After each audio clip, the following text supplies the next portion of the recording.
And hello, hello, hello. It is glad to be back.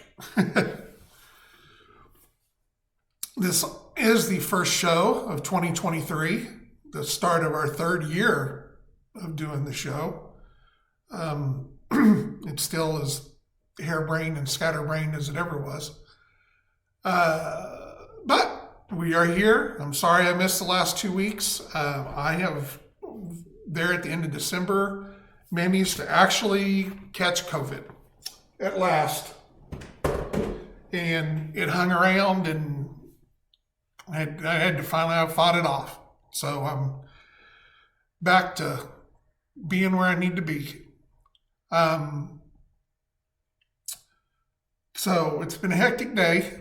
Didn't start off very good, but it is what it is. We're going to talk about the new release. We're going to kind of talk about where I see CAV going this year. Hi there, Tiger. How are you doing? So hopefully we'll be able to come back in December and go over this show and say, okay, this is what we did, what we didn't do. We're really, really pushing for 2023 to be a good year. We're tired of the stuff going on in the world and stuff out of our control, and dealing with losses and all that stuff. So we're ready for a good, as it's been called, 2022 was a dumpster fire for us. So ready for a new year. So that's where we're at. Well, good. There's nothing like building terrain. Get your mind out of thinking about other things. For sure. Hi, JS Twitch. We're glad that you made it.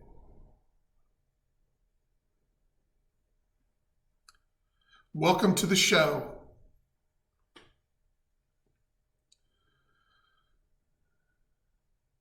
I hope everybody's doing good. Said we're just going to kind of touch base on a little bit of things tonight. Go over the new release and go from there. Before I get started, is there anything in particular anybody wants me to try to go over tonight and make sure that I work into my list, or where are we at on all that? This weekend is our CAV day down at the Reaper Game Store in Denton. So Saturday from 10 a.m. till 6-ish, 5-ish, 6-ish. If you're in the area, you want to come down, come by. Be running a game, be running demos, whatever you need me to do, I'll be there for.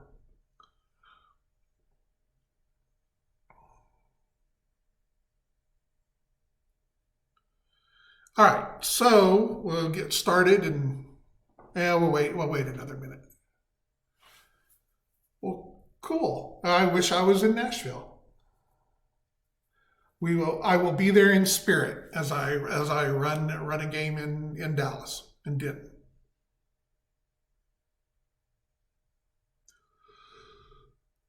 Our weather went to crap tonight. Oh, sorry. Excuse me. We end up being 60 degrees today, but the cold is blown in tonight. You hear it out there, the wind screaming.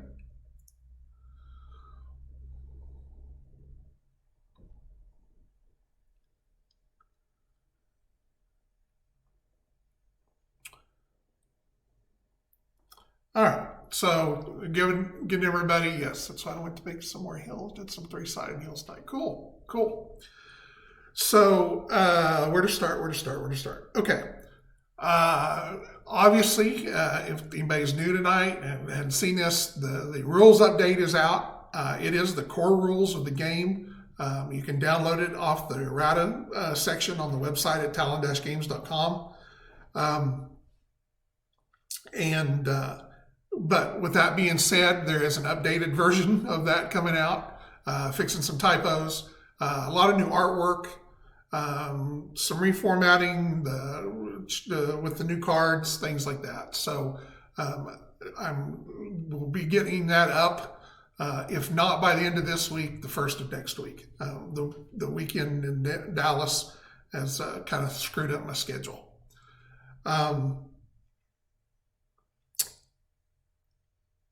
Then there was this kind of came up. If you've looked at the forums, you saw the character that brought this up.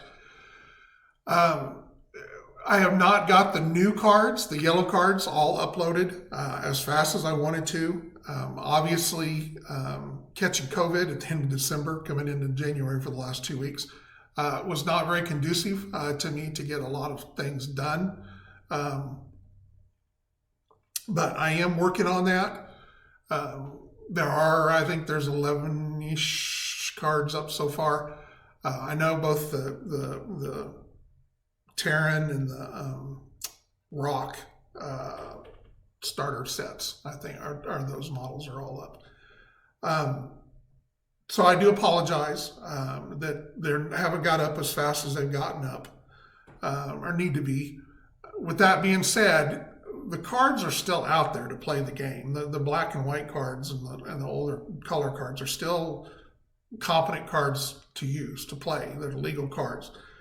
There's going to be some changes in threat value, but for the most part, most cards have been changing like 20 points one way or the other. So it's not, you're not screwing anything up from there. But I do have the list with all the new points values, so I will be updating those lists so that you've got the right point values. We will have the information up for the tournament for this year, and by the end of the month. That's all my list of things to do. So there is all that. Now, we are a small company. We are a family company, and things don't get as done as fast as I wish they would. I've tried to bring in some people to help from the creative side of things, and every time it's been a train wreck. So I don't know if it's me or I just can't pick the right people. I've picked some people that, tried to work with some people that were quote unquote professionals in the industry. Apparently my definition of professionalism is different from theirs. People not turning in things, people not doing stuff. So, it just, at some point you just throw your hands up there and you're like, what, WTF. I don't know what else to do to get there. So needless to say, that causes most of the creative things to fall on my shoulders, with the same time trying to run a company and new orders and production and everything that goes along with that. But I believe that we have got our production pretty much straightened out going forward. So I think we'll be back on track with new releases and regular releases. Getting the JOR and the campaign book and the new initiative cards are the top 3 things on my list. I've spent a lot of time over the last 2 weeks while I was sick working on those while I was down. So hopefully we'll have some more to say about those not too far in the future. But we're getting there. Rule book wise, we are pretty much out of rule books. And I don't know when we will reprint an updated version. I do want one. I'm a book guy. I want books in hand. We will do one down the road. With the rules update being out now, you've got the core rules in hand. The book is still good for background and things like that. So it's still not a waste. If you noticed, if you've been to the website, we're running several different specials with what books that we have left. We have cut the price down on the books with the release of the rules update because, it has been superseded by those rules. There's not a lot of changes in them, but there's some significant versions of new ways to do some of the things. different ways to go about it. So, if you want a book, they're out there. If not, don't worry about it for now. But there's not very many left. I really don't know. There might be a couple of boxes down there left of books, and I think there's like 20 books in a box. So that's good. We ordered in 5,000 books. I feel like that we've done good getting those books out. They didn't necessarily go out as fast as I wanted on the back end. We sold a lot of them up front, but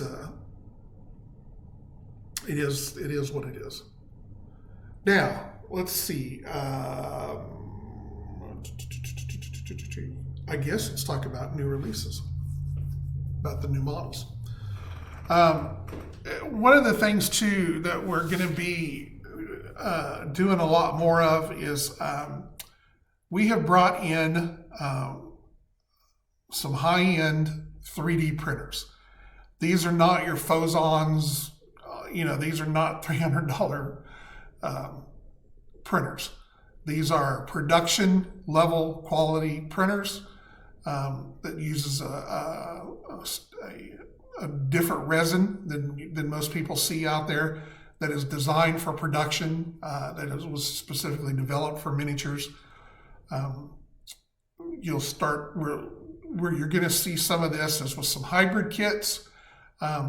Some parts for new releases going forward will be 3D printed, because especially if it's a small part, it's just easier. The build plates on these are pretty large, and we can put a lot of pieces on smaller stuff on there and not have to do a mold and have to wait for all that.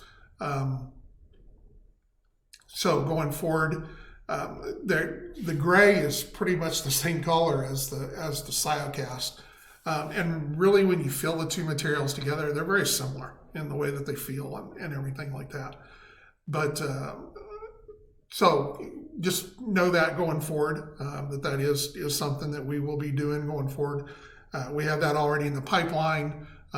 These new releases actually is going to have 3D parts for some of the pieces in them. So keep that in mind. But it also allows us to do some smaller runs that we normally wouldn't do, like the engineering vehicle set that we've showed from time to time. It was something that, price-wise, we just couldn't justify doing a full release of them. They're very specialized, and just certain people are going to want them. But there's some other things that are like that now that we can do with the 3D printer that we never would have been able to do, just counting on getting it into production. So we'll have some more stuff coming up with that. I know that I'm getting the stuff together for the engineering kit. We're going to add a couple other things to it. So there'll be that. One of the things I do have planned here coming up in the next 2 or 3 months, we are working on some weapon packs. These will be all new weapons. This is not us taking weapons off of an existing model, that we are going to come up with 2 or 3 packs. Probably, one will be kinetic weapons, one will be particle, laser weapons, and one will be like rockets and missiles. So, did you just call me certain people? Possibly you got worked into certain people. I've got other names for other people on my list today, so I take certain people as good. You come out on the good side of that. Okay, let us start with the new release. We've got models here that we're going to show off. So let's start with the FUBAR one first. I'll take that. Good, you are good. That's a good one to take. All right, so one of the new releases is the Spike. This is a Mount Vernon tank. Funny story, I brought this, but I'll talk about it again. So In the lore of CAV, the poltergeist and the spike are made by the same company and basically use the same hull for the two different models. When we did the last Kickstarter, we had both the spike and the poltergeist in that Kickstarter as rewards. The poltergeist made it, the spike did not. Hi, Cav, or hi, Elmer, how you doing? I'm Cav, boss. I'm hi to me already. In the shuffle, the huffle, the buffle, all that, we managed to, and this one's on us, on me, because I didn't catch it on the backside, send the spike body with the poltergeist turret. So the poltergeist that we have been selling ever since Kickstarter 3 is actually the spike body with the poltergeist turret on it. We thought long and hard about, well, that's the way it is, so we'll just leave it. But the problem is needless to say, the spike is a very T-80 inspired model with the a Russian look to them with the gas tanks on the back and so forth. That really need to go with that turret. So to make the best of a good situation, and obviously this is not even something that even got discovered till a month or two ago when we started getting the spike ready. So going forward, what we will be doing is taking the poltergeist hull, which was printed in the Kickstarter 3 in the hard PVC plastic, and including the spike turret with that, and just change those out. So that those kits will go forward will be a PVC body and a Silecast or a 3D printed turret. The spike turret will probably be 3D printed because it is so small and tall. I mean, literally I can put 200 of these on a build plate at a time.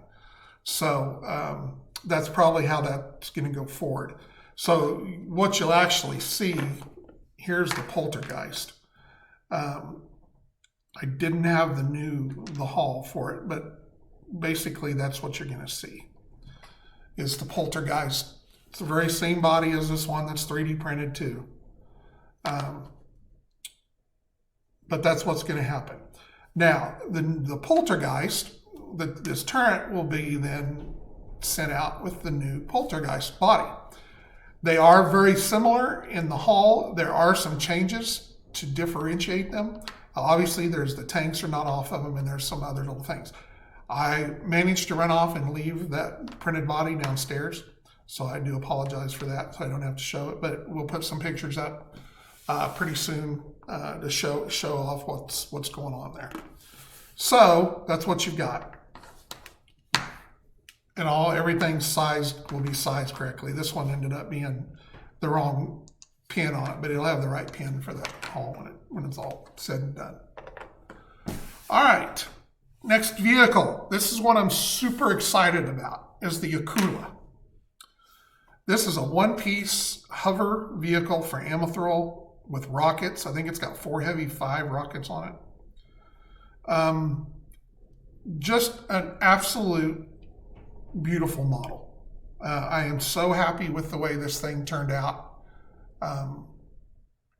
It's just perfect. It is the perfect little hovercraft. I couldn't ask for anything better. So that is the Yakula. That's part of one of the new releases. It'll be coming out. And it will be Silecast, dual cast made. At long last, different artists did this one right. I don't remember who did them. Yeah, it's great. I mean, this is one of the masters, and it just blew me away. It just turned out perfect. I can't wait to have a whole army of these. Next up, the Vindicator. At long last, the dual cast Vindicator is coming. we ended up having to just go back to the drawing board to figure out how to get this thing made and cast. It's in 3 parts. It's got the body. This is all one piece now. I don't know if you remember on the resin one. Originally, this was was cut off here, but now it's all one part and cast as one deal. The wings, there's a separate part, will go on top. Yay, the last resin, yes, it's finally coming. So this just snaps on like so, and then this piece goes on the bottom here. Sorry I didn't get it glued together. But there comes the Vindicator. So this is one of those, this will be one of the kind of the hybrid models. Both of these parts are going to be dual cast, whereas this part will be 3D printed. Again, with the size and little, I can put 200 or 300 of these on a build plate at a time. No muss, no fuss. So I've always loved the Vindicator. I'm super excited that it's finally going to see the dawn of day. Voila. All right. Next up is the Scorpion. A new 4-legged model coming out. This one was a prototype and is too small. Scale-wise, it will be up there with the Haunt. So if you've got a Haunt, it's pretty much scaled to the Haunt.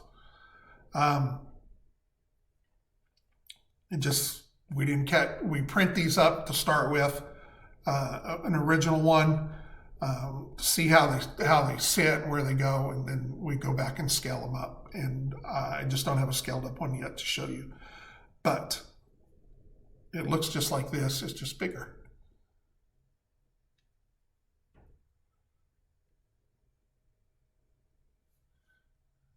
I think that it does a good job of paying homage to the old Scorpion. But I think it has a much more modern look to it, and I just really like it. Especially if you like quad models, this will be the one for you. And this is a A-to-Knees model. I think it's an open model too. So you got that going for you. All right. It's open. Yeah, I thought it was it, the spider. All right, we saved the last for the deal. The floor shakes as it moves onto the table. We have the Mastodon at long last. Another one that I am super, super happy with the way it turned out.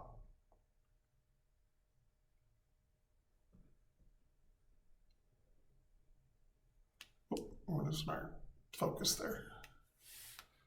Come down here, maybe that'll help. I got too much white.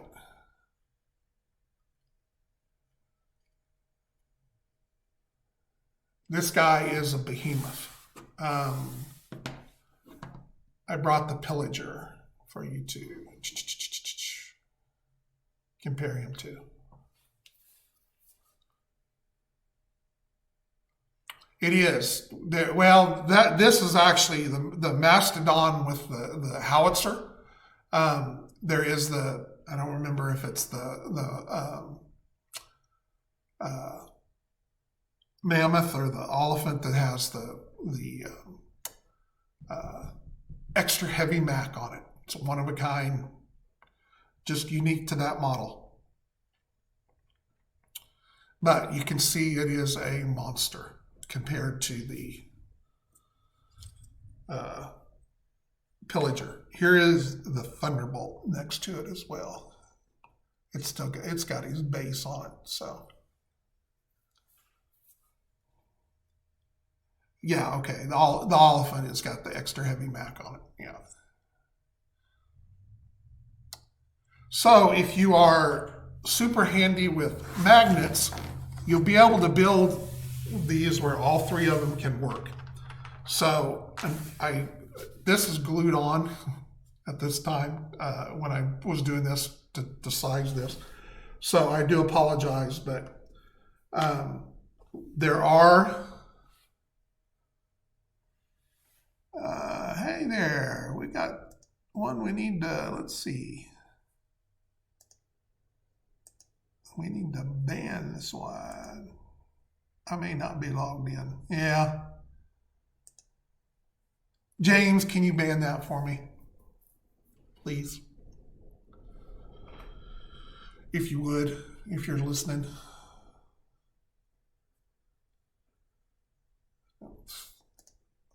It will not let me ban.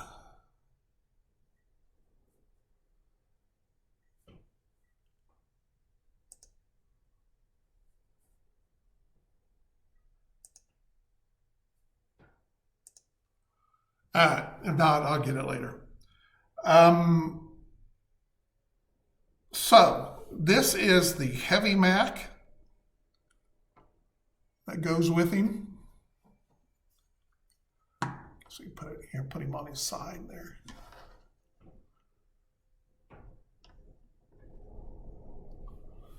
Like so. So there's the heavy Mac that goes on him. Then the extra heavy Mac.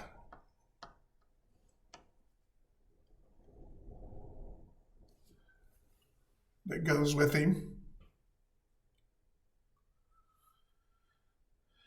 And then one of the variants has the medium particle bolt guns.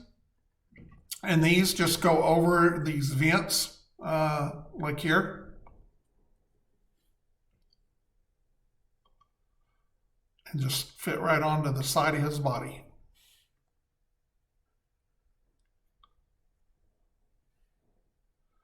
They're huge.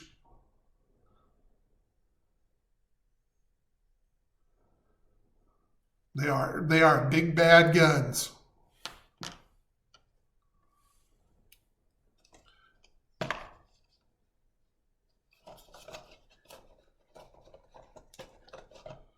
Yeah, here's a Kodiak gun.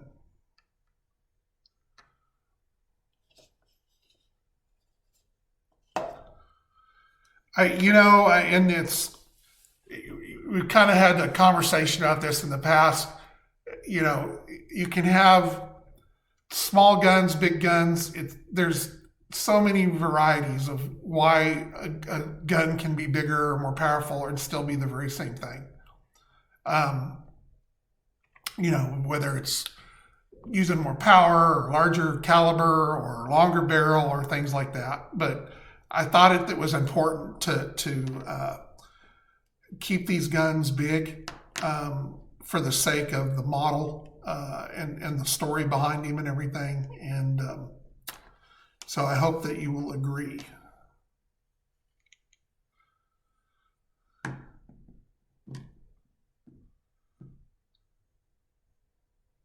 Yeah, no, that's what I'm saying.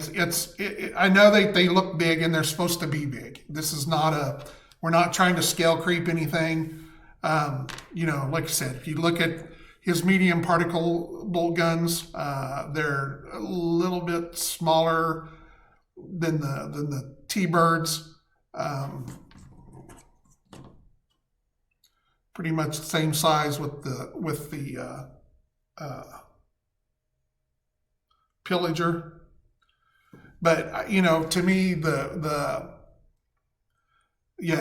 that's what I wanted it to be. Hi, Hobby Habit, how are you doing? Now, with that being said, now we have to have this conversation. In the last 2 or 3 months, just like everything else in the world, like if you're trying to buy a package of eggs right now, we have been hit with price increase after price increase after price increase.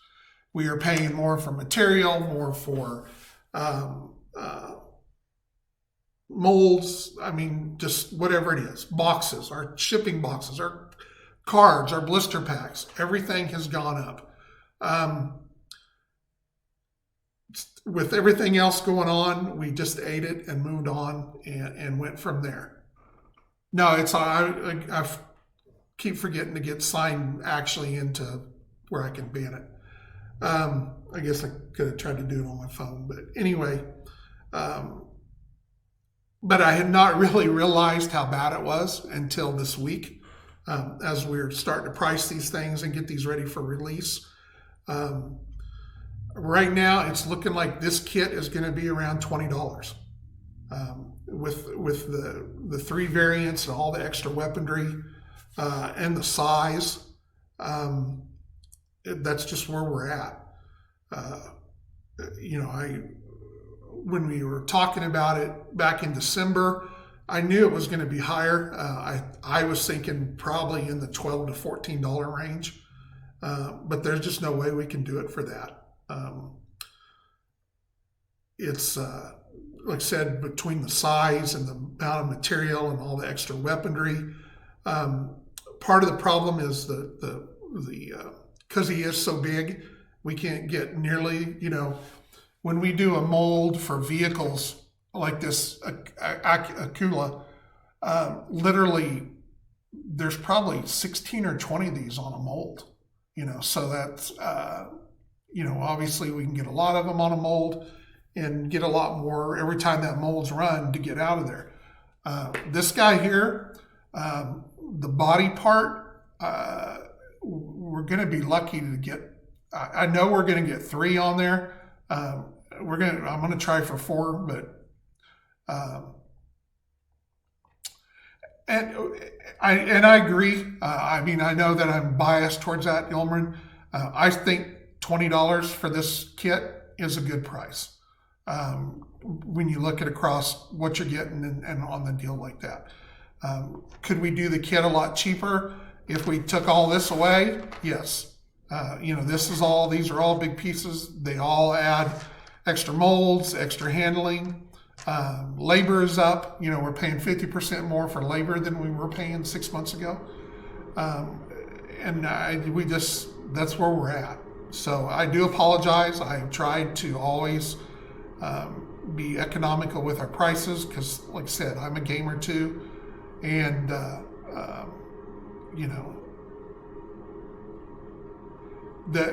I guess part of the offside of this thing too is unless you want to, this is not going to be something you're going to be buying a dozen of. A lot of people are maybe 1 kit, maybe 2. I know there's some people out there that are going to want them and buy piles of them, but speaking of Chandler. So just kind of keep that in mind. Don't let it shock you too much. I'm still tweaking with it. I'm hoping we can find somewhere that we can save some on it. But it is what it is. Yeah. Points wise and everything, they're big and obviously you can play with them, but they're almost kind of a terrain piece. They're just going to be cool to be on the board. Of course, you'll gripe at me over the base. Let's see if I got the Kodiak base in here. All these Kodiak parts everywhere. Now this is the Kodiak base, but it'll give you an idea of all you guys that jump on me for having little bases. He does have a little base, so fits on there like that. It's up to you if you want to put him on a bigger base.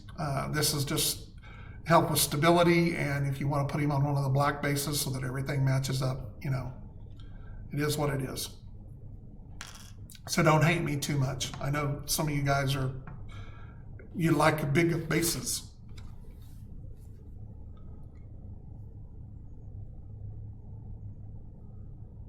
Yeah, because these are 30 millimeter. Well, they are when they're on the black, altogether on the black base.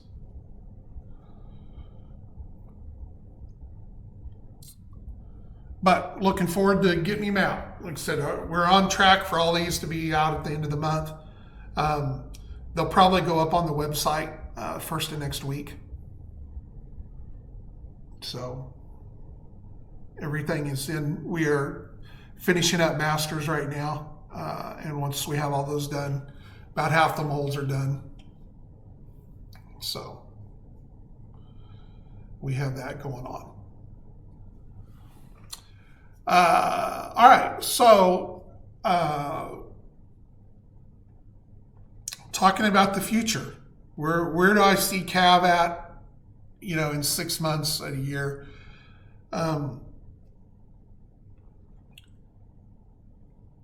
Needless to say, with the way that I do things and I run the company, the way that I do, we are not a Catalyst and a Battletech thing. They had a very successful Kickstarter. They are getting ready to have another Kickstarter here in March that I'm sure that they will probably do as much or more than what they did in the first one. And it's just night and day on the level of resources that they have to pull from. Talking earlier about trying to get people to work on things or whatever, there's so many of the people that I would love to have come in and write for our game or to do artwork for CAV or whatnot. But they're being paid Kickstarter money, and we don't have Kickstarter money. So, when we talk to an artist about doing a piece for us that in all actuality should cost $200 or $300, they're asking $2,000 and $3,000 to do a piece because that's what they got from somebody else. And it is what it is. I mean, we just can't compete with that. And we have to work within the bounds that we have. So I wish we had stuff popping out quicker, faster, everything going on like that. But I have to deal with the realities of where we're at. I'm really, really pushing hard.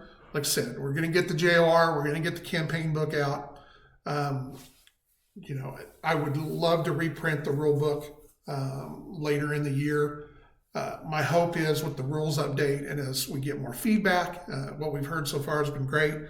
We'll be able to tweak that thing a little bit and be able to put it as a printed book out and know that what we got is what we got. So I look forward to that. The initiative deck is getting closer. One of the things is we did expand the deck, so it's got more cards in it, and we needed more art. So we've been working on getting all the art gathered up for it so that all the cards look great and match up with what we want.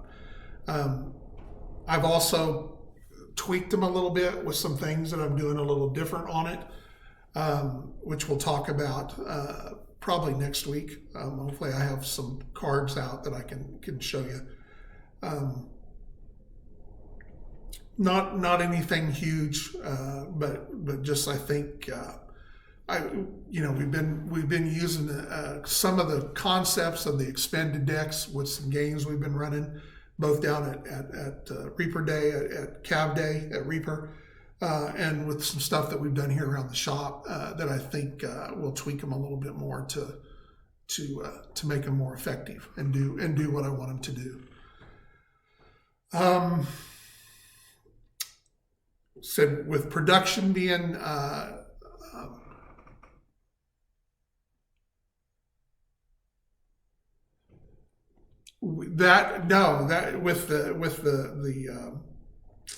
with the proof of purchases, I'm assuming what you mean with those. They are, it's one of those projects that gets worked on every couple of weeks for a little bit of time. It's just a matter of trying to see what we are actually going to do with it. We want to make it value-based so that it's worth your time to do it. But by the same token, we've got to be, realistic in what can be done with it. and the easiest way to do them, to redeem them. So there's a lot of understructure that goes along with that. That if I had a week to do nothing but work on it, we'd have it done and ready to go. But I just don't have that much time to do it. So it's pushed back some, but we are still going to do it. So don't throw your cards away. Yeah, because here's part of the problem, and two is, and trying to think of the best way to do it, is we live in a digital age. Everybody's so used to doing everything now with email and scanning this or whatever like that. And there's a physical element that's going to have to take place here with this, because obviously we have to have the cards, the proof of purchases redeemed. They have to be sent in. So, we have to get the best way of doing that to make it easy on you guys, so that you can do it, and B, easy on us so that we can get them in and make sure we get everything handled like it needs to be handled. So I know sometimes people can look at this and just think, snap your finger and it's going to happen. But these things don't work that way. It's unfortunately, I wish they did. I wish I could just snap my fingers and make things happen. But I really look forward to this year. Like I said, it's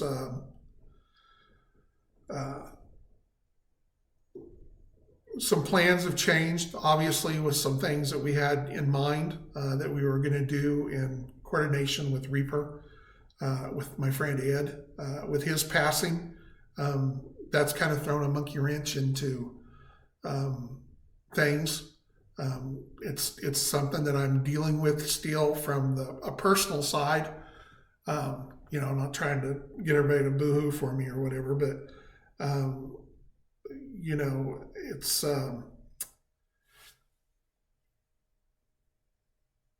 we were best friends for over 30 years, and more a brother than a friend, really. And this hobby and a lot of things that I do with it and we're doing with it and plan to do with it was in conjunction with Ed. And with him not being here anymore, it's taken me a bit of time to, and I'm still taking time to get back on the saddle here. And I've lost some of the enthusiasm that I've had for the industry and the things that I do. And I know that it's not, and I'm not saying this so that everybody go, oh, the sky is fallen. It just takes time. If you've lost somebody close, you are aware of what grief is. And I am dealing with that. And but I think that I'm getting ahead of the 8 ball here. We've got production moving ahead, and lots of good stuff, cool stuff coming down. Chris has been here in the shop every day this week. As we're getting ready for with the upcoming releases. We've got a couple of new projects that we're going to be working on that we'll talk about down the road. We've got, I'm excited about a role-playing game. We've talked a little bit about it. WotC threw their ass in the air over the last week with kind of screwing up with the OGL, open game license, and I don't think that they're going to like where the dust settles on that. I've been in this industry long enough. These were decisions made by people that don't know this industry, not like they think they did. So luckily, they are a behemoth. They're the 800-pound gorilla in the room. So they will ride through this. But there's going to be a lot of burned bridges by the time this is over. So it's going to be, I think, kind of a Pyrrhic victory. Now, the reason I bring that up is because the system that we were looking at using, the year zero engine, it was sort of a OGL derivative in the sense of I think this is kind of, and if you can go out and you can see, Piazza made this same statement, is they kind of made their own systems, but because of the so what WotC's trying to do, I'm not going to go into big detail on this, is obviously they're trying to monetize Dungeons and Dragons. They have realized that, let's say there's a group of 10 of you and that you play Dungeons and Dragons. First off, because of COVID and everything like that, playing online became a much, much bigger thing. And I think that they have looked at it from the sense of, oh my God, everybody's playing online. We can move ahead with our online plans and monetize this and come up with a way to do that. Role-playing games are a very much an in-person community activity. And I think that as restrictions have dropped and people are getting back out and stuff like that, I think lots of people will return to that environment. I think that the online side of things is going to kind of be a secondary for a lot of people.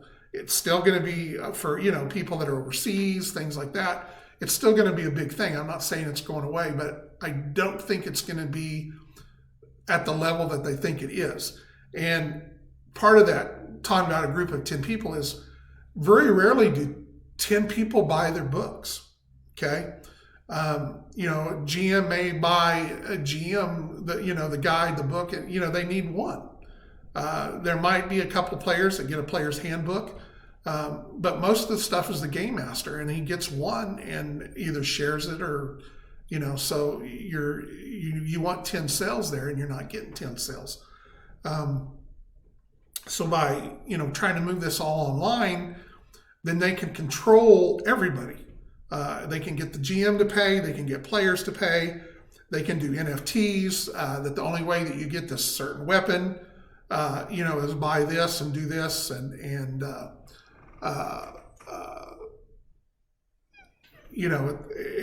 it's going to be a mess. It's going to be a train wreck. I don't know if anybody's been following with all the recent stuff going on with AIs, with Chat GPT and things like that. I have no doubt whatsoever that the ability to have a GM, a dungeon master, that is not human is very, very possible at this point. I think that they can very much have it so that you can, as a group, get on and play and not need a game master, because they will provide the game master to you. And I think that if you really go back and look at how a game master runs and everything like that, if they have real people that have put this all together and they just need somebody to walk people through it, I think that's a perfect thing for an AI to do. And I think you as a group will still have a good time. I think that it is what it is. So, that's another thing that I think that they're definitely looking at trying to do. So where all this comes back to is, so both Piazza and Free Publishing, or Free, whatever they are, Free League, I think, something like that. Free League Publishing. They included the OGL disclaimer with their rules just in case. In their mind, they had their own rule set, their own unique rule set. But because of the way OGL will throw this in here, that makes WotC happy. It's all kumbaya, and it won't be that big a deal. Well, it's turned into that big a deal. And so, both Piazza and Free World are going back and making some changes to make sure that they cover their ass and basically have those rule sets that are out there still to use, and that they intend to keep them OGL. So I think we probably will be okay to continue on with the year zero engine. I really like the year zero. I like the fact that it uses D6s, and which goes along with CAV. And as we talked about, make sure you understand this is not a CAV RPG. This is not a retread, a mech warrior for BattleTech where you're fighting out of your cockpits. This game is going to be a science fiction based role-playing game, much more hard space opera type than like a Starfinder or something like that. And probably the opportunities to play out in a CAV or something are going to be few and far between. But I think that needs to be done in the wider scheme of things. Like I said, it'll be set within the CAV universe, but there's so much things that I can see people just spending all their time in human space because the game's really going to be focused on the human side of things, and then everything else is kind of going to be an outlier around that. So right now, the working title of it is called Vanguard. So that's kind of our working name title deal. So we are working on this. So this is things that are coming up. So as we get along a little further, we'll start getting some more input from people and things like that. If you haven't had a chance, I put up a thread in the Area 51 on the forums talking about scenario design and generation. We want to start getting some talk and some conversations going about things that players would like to do so that every scenario is not a kill or be killed thing. And we've got to find a way to make people play and want to play the game without it being a kill and be killed. I don't want to force feed it with a spoon down your throat, but by the same token, we need to have the ability to dissuade that player that just wants to kill. Those guys need to find their own kind of guys and play those games. But when we are at shows and conventions and tournaments and stuff like that, we obviously, it's a war game. We're out here to shoot, shoot things and do all that cool stuff. But by the same token, you can only do that so many times. We want there to be another level of that. So if you get a chance, participate, come and talk on the deal. Try to post more stuff on the forums. I'm trying to get on there and do more myself. I am looking at it daily, so for the most part. So if you got something on there, I will certainly try to respond to it. We want to see that area grow. There is a blog aspect to the forums as well that I will be starting to take advantage of as we work on the role-playing game and new releases and things like that too. So we would definitely like you to get on there and participate.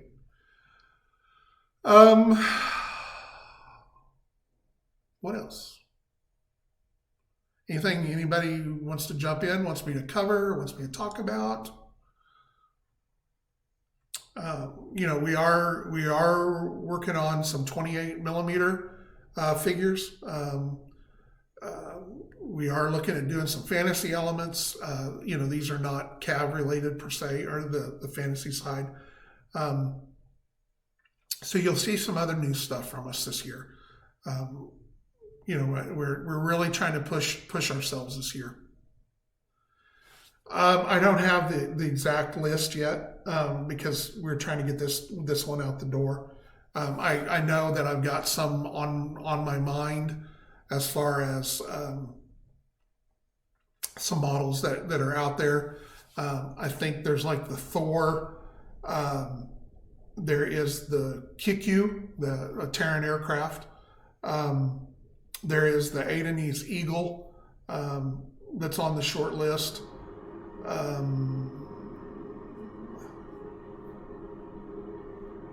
Something else I did want to bring up too about the 3D printer or the dual cast. We are planning on. There's still some out there. It's still working. We are starting to change out the turrets on those models just like we're doing. This kind of spurred that idea on with the poltergeist and the spike and everything like that. So, you know, like the commanders and the lions and you know, a couple of other models that have suffered from barrel, so that they're harder to straighten out or whatever. We are starting to switch out those turrets with the other cast ones or 3D printed ones. So that's coming up as well. I know that there's 3 or 4 of them that can stand. Of course, the Despot's already been changed out with the new Despot B. But I know both the commanders and the lions, commanders and lions will have.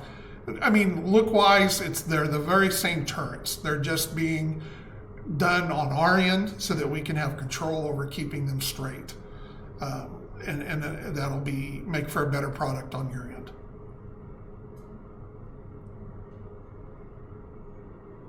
The good thing is a lot of, especially the early first Kickstarter stuff, which takes us through product numbers mid-30s. We're just almost out of them. There's just hardly. You can fix them with wire. I actually have got mine. It just took repeated times to do it, but I got all mine straightened out with just boiling water. I have them straightened out. Obviously, you want to make sure that you store them so that the barrels aren't pushing up against something or whatever. But, you know, I know that that's been a problem, and we're adjusting for that, and with some other things too. So, you know, we're going to start looking at models down the road that we can update and bring into the newer family. So a lot of those early models are going to start. You know, we've done the Warden, we've done the Despot, done the Starhawk with updated versions. I know that the Chieftains are coming quick. And I think the plan with the Chieftains is to build so that you can build multiple versions of those.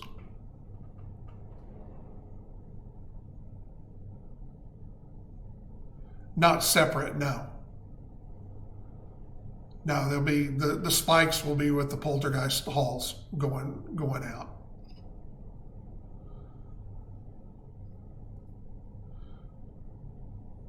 If it's something that, you know, if you want to do something with an order or something like that, and, you know, put on there, hey, I need a couple of spike turns or something, I will try to do my best to see if we can work that out for you. Yeah, that's what I'm saying with the Chieftain, is I would like it so that we could do those versions of all as one kit. Again, a lot of that's gonna come down to the way how well the Mastodon does. Obviously, with the extra parts, talking earlier about the price and everything like that, that's across the board with these kits, these multi-piece kits. Every time you add a part in there, you're adding more material, another mold, more labor, more handling, you know, and almost so much of that's labor. So, you know, if the Mastodon goes to crap because it's a $20 kit, I don't know, you know, what that'll have effect on multi-kits going forward.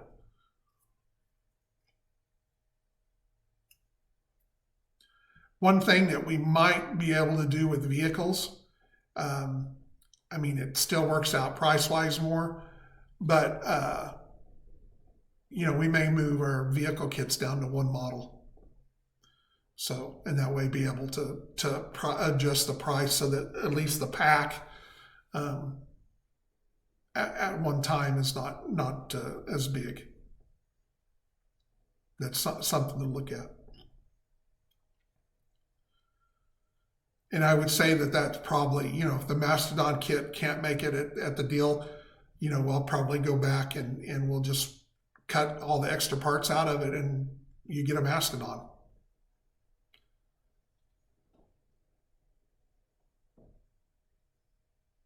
So here, that's funny that you bring that story up. So years ago, I know that I'm showing my age or whatever, and it's funny because I actually ate at Taco Bell. I'm a big Taco Tuesday guy, so I either go to Taco Bell or we have a place here called Taco Tico that I really like, and then we've got a couple of Mexican restaurants, so every once in a while I'll go down there for lunch for taco. I'm a big Taco Tuesday guy, so I'm all for tacos. When I lived down in Dallas and worked down there and stuff like that, at one point I was assistant manager and a manager of a game store down there, and at the malls. And of course, they had their food court, and there was a Taco Bell in there. I literally could go down to Taco Bell and spend $3 and have more freaking tacos and stuff that didn't get eaten. I'd bring this tray back to the store full of tacos and Tostitos and stuff like that for $3. They were like, I don't know, 19 cents, 29 cents a piece. It was nuts. So I go to Taco Bell the other day and I got one of the combos, and I think I got one of those new little $2 chicken burritos just to try one out. And it was like $12 for a taco, their number one taco with the tacos and a drink and that burrito. And I told that little girl working there, I said, "You're not going to believe this," but I said, when I was your age, I could go to Taco Bell and feed 4 of us on $3. So it's nuts. It's just everything's across the board. My wife was putting an order in for groceries last night, and I hear this, "Good God," and I'm like, "What the hell?" I go in there and, "What, everything okay?" and everything. She's like, "A freaking package of eggs is $8. And what's the stupidest thing about it is where we live at, I know of at least a dozen people within 2 miles that have chickens. So it's just nuts, that we're at the point where we're doing that. So like I said, I said, "Well, don't order any eggs." I said, "I'll call so-and-so. I'll just tell them we'll come and get some eggs." $5 foot long, yes. Yeah, it's nuts. So I know I'm showing my age. All right, guys, we've totally gone off topic. So, but it is 9 o'clock. It's the witching hour. So I'm going to let you guys go so I can go home and call it a night and be ready to hit the ground running tomorrow. I hope you've enjoyed everything. As always, I try to monitor Discord, forums, Facebook. If you have something there, just try not to call me, tell me that I suck. I got quite the email this morning, so some of you know what I'm talking about, but it was they were not very happy with me and not getting our cards out. So anyway, thank you. Yes, I do feel better. I appreciate that. I was so sick of that cough and that scratchy throat. I just couldn't get rid of it. So,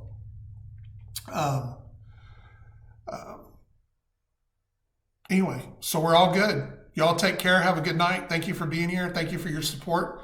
Hang in there. This is going to be a good year for all of us, and appreciate it. Peace.